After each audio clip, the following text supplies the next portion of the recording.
Hurricane Ernesto forecast to strengthen after pummeling Caribbean. Updates after battering Puerto Rico and the Virgin Islands. Hurricane Ernesto on Thursday churned in the western Atlantic toward Bermuda, threatening to intensify into a major hurricane before reaching the British territory. Ernesto, now a Category 1 hurricane, was located 605 miles south-southwest of Bermuda with sustained winds of 85 miles per hour, according to the National Hurricane Center's 8 a.m. update. Moving at 13 miles per hour, the storm is expected to begin dumping heavy rain over Bermuda beginning Friday before passing near or over the archipelago on Saturday. Officials on Thursday issued a hurricane warning for Bermuda. Preparations to protect life and property should be rushed to completion, the Hurricane Center said.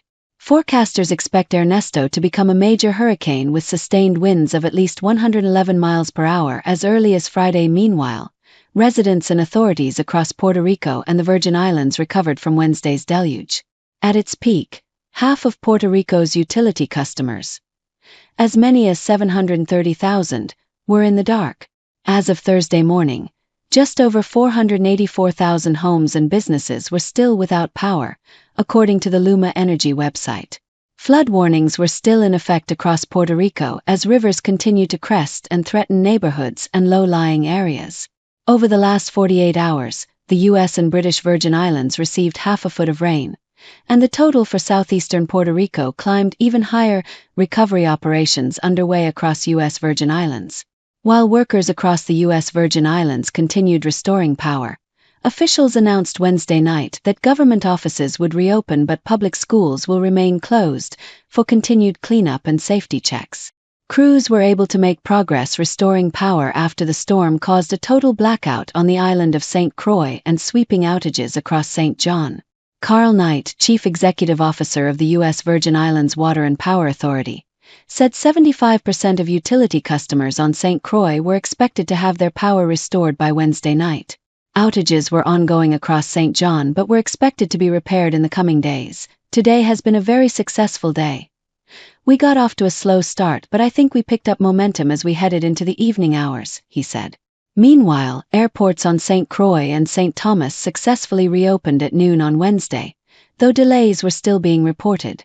Officials on Thursday were also scheduled to complete assessments of the ports throughout the U.S. Virgin Islands so ferry and barge operations could resume. Dangerous rip currents, life-threatening surf expected along East Coast. Although Ernesto is forecast to remain well offshore from the mainland U.S., authorities have warned of an increased risk of life-threatening surf and rip currents along East Coast beaches as the storm churns toward Bermuda. Swells from the storm are expected to reach the area later in the week and into the weekend, according to the National Hurricane Center. Beachgoers should be aware of a significant risk of life-threatening surf and rip currents and stay out of the water if advised by lifeguards, the Hurricane Center advised. Surf and rip currents are also possible on the Virgin Islands, Puerto Rico, the Dominican Republic, the Turks and Caicos, and the Bahamas during the next few days. Peak of hurricane season is right around the corner. In a revised forecast issued earlier this month, the federal government said a highly active hurricane season was likely to continue in the Atlantic. Atmospheric and oceanic conditions have set the stage for an extremely active hurricane season that could rank among the busiest on record, the National Oceanic and Atmospheric Administration said in its forecast.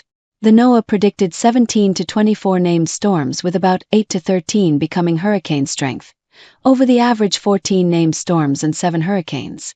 Those numbers include 4 other storms that formed this year, including the deadly Hurricane Beryl and Tropical Storm Debbie. Residents and authorities across the eastern U.S. have still been recovering from Debbie, which caused dangerous floods in western New York and Pennsylvania. Last month, Beryl became the earliest Category 5 Atlantic hurricane on record, devastating parts of the Caribbean and at one point, leaving over 1.3 million homes and businesses without power in Texas. The hurricane season got off to an early and violent start with Hurricane Beryl, the earliest Category 5 Atlantic hurricane on record, NOAA Administrator Rick Spinrad said in a statement. NOAA's update to the hurricane seasonal outlook is an important reminder that the peak of hurricane season is right around the corner, when historically the most significant impacts from hurricanes and tropical storms tend to occur.